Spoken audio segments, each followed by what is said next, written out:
We dismiss history at our peril. Liberty Nation Radio with Mark Angelides. Elon Musk makes an offer that the suspended, the derailed, and the fired may not be able to refuse, and the Backpage scandal makes a comeback.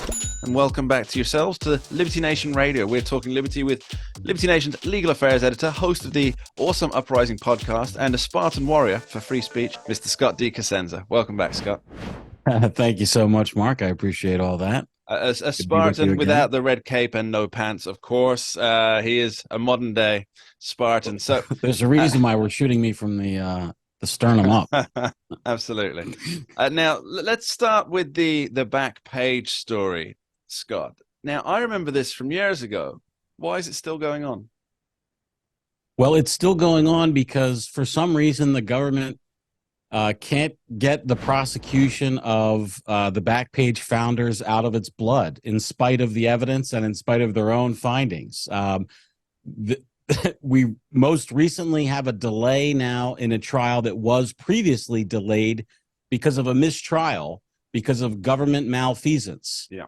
The prosecutors in the case illegally and inappropriately tried to link the charges to child sex trafficking, which they never were and had never anything to do with. But of course, that's what raises the ire and scorn of people who are observing, the trial and the charges, and so specifically the jurors, which would certainly be the yes, one. And so there was a mistrial declared years ago when it was first brought to trial. And then most recently, one of the two founders, James Larkins, committed suicide on the eve of trial. It was supposed to go to trial a few days ago, and because of his suicide, has been delayed until late in August. So Mr. Michael Lacey is the name of the second person who's on trial, and he will now bear the brunt of the government's prosecution in this case. I would hate to speculate on why somebody would choose to take their own life, but it's certainly notable that they've been fighting this for many years, and it's on the eve of the new trial that it happens. It could be a decade, Mark, that they've been fighting various charges, perhaps not these specific ones. These are federal criminal charges. They've faced state criminal charges in the past and had them tossed out. They've never been convicted of any crime, but yet the government seems to keep coming after them again and again. And of course, like I said, so violated their right to a free trial, or a fair trial rather, that the federal judge said we have to stop this trial in its tracks because they keep going over the line and trying to attribute criminality and a heinous criminality for child sex trafficking to the defendants, who. And there's no evidence to suggest that they did that, and they haven't been charged with that. It's a feature, Mark, I find, I observe throughout prosecutorial and political appointees' discussion of charges in the area of sex crimes, because they are, it's such a hero's cape to wear, right, to protect the vulnerable, to protect the children. So if you say, we're going to put some 50-year-old lady in a cage who'd rather sell her body than bust tables at a Denny's, that doesn't play as well with the political people who put them in office than saying, here's this victimized teenager who we're protecting from these ogres who would, exploit her.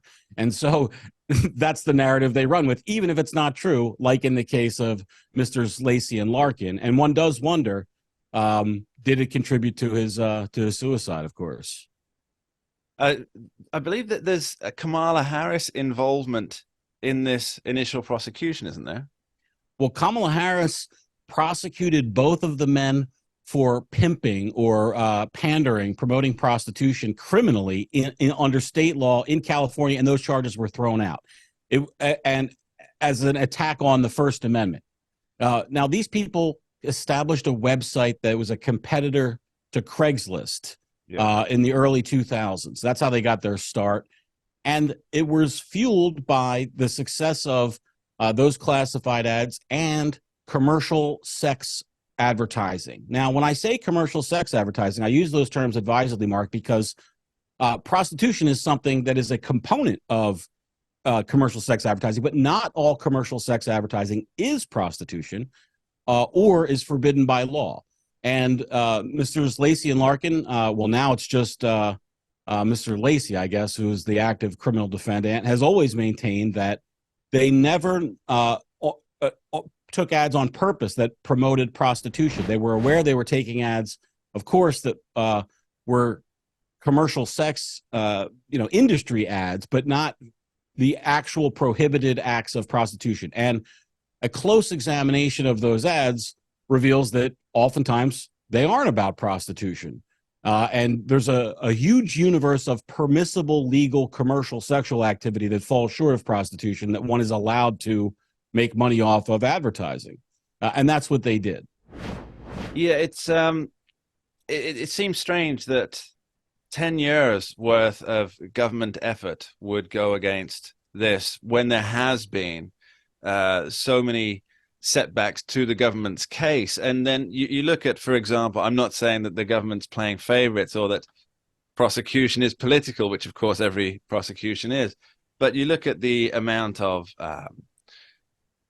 child sexual exploitation that takes place on platforms like Facebook, and the other social media platforms, and even the more centralized ones. And yet we don't hear about a 10-year crusade against people who may be making money from those platforms. The facts seem to suggest it's remarkably political. Mr. Larkin started this alternative chain of newspapers. That's how he got his start. Lacey and Larkin. Larkin was the publisher and Lacey was the editor. That's sort of how the team got started. And then they started to make a ton of money off of these classified ads.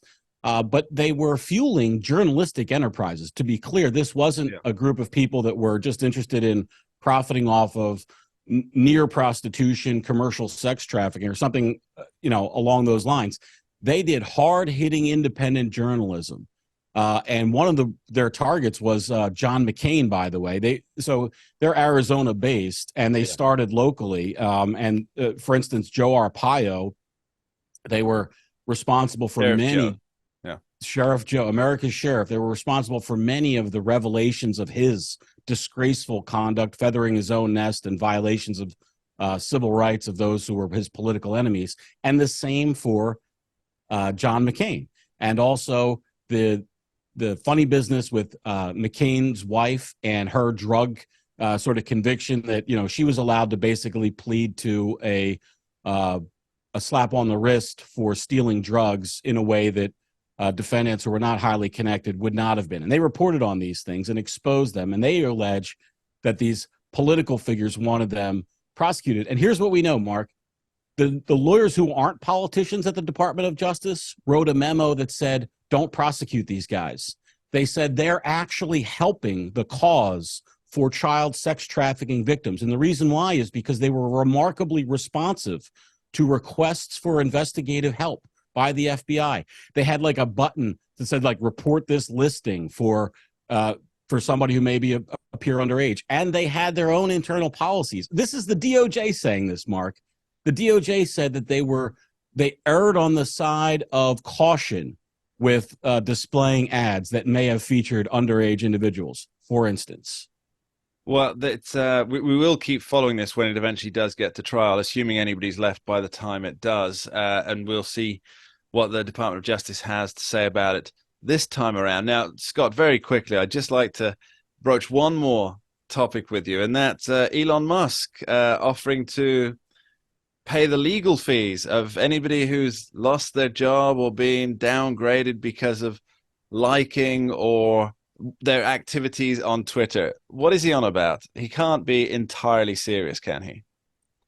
If you were unfairly treated by your employer due to posting or liking something on this platform, we will fund your legal bill.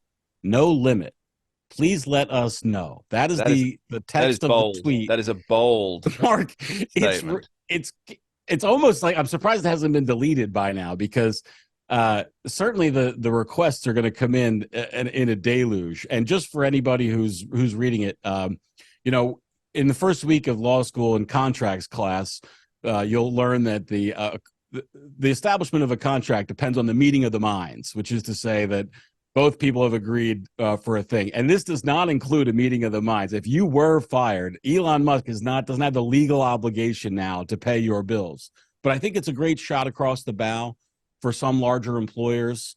He has shown a willingness to kind of put his money where his mouth is with free speech with the platform, and he has hired some remarkable free speech stalwart lawyers. So I think it's going to be interesting to see what happens. Get your popcorn ready. And wait for Donald Trump to claim his legal fees from Elon Musk. Scott DeCosenza, thanks ever so much for joining us today. Thank you, Mark. And that's about all we have time for on this week's edition of Liberty Nation Radio, heard coast to coast across the Radio America network. I'd like to thank our guests for today, Mr. Tim Donner, Andrew Moran, and Scott DeCosenza, Esquire. And of course, my thanks to you, the listeners, for taking the time to join us here on the show. We'll be back next week with a special edition. Make sure to tune in. Thanks a lot. We dismiss history at our peril. Liberty Nation Radio with Mark Angelides. Don't get caught up in the media madness. Join our movement for free thinking and free speech at libertynation.com. Publishing news and analysis 24/7 with original articles by our team of authors who tell it like it is. Join us each week for online TV shows, The Uprising Podcast, and Liberty Nation Radio. We believe in free thinking and free speech. We are libertynation.com.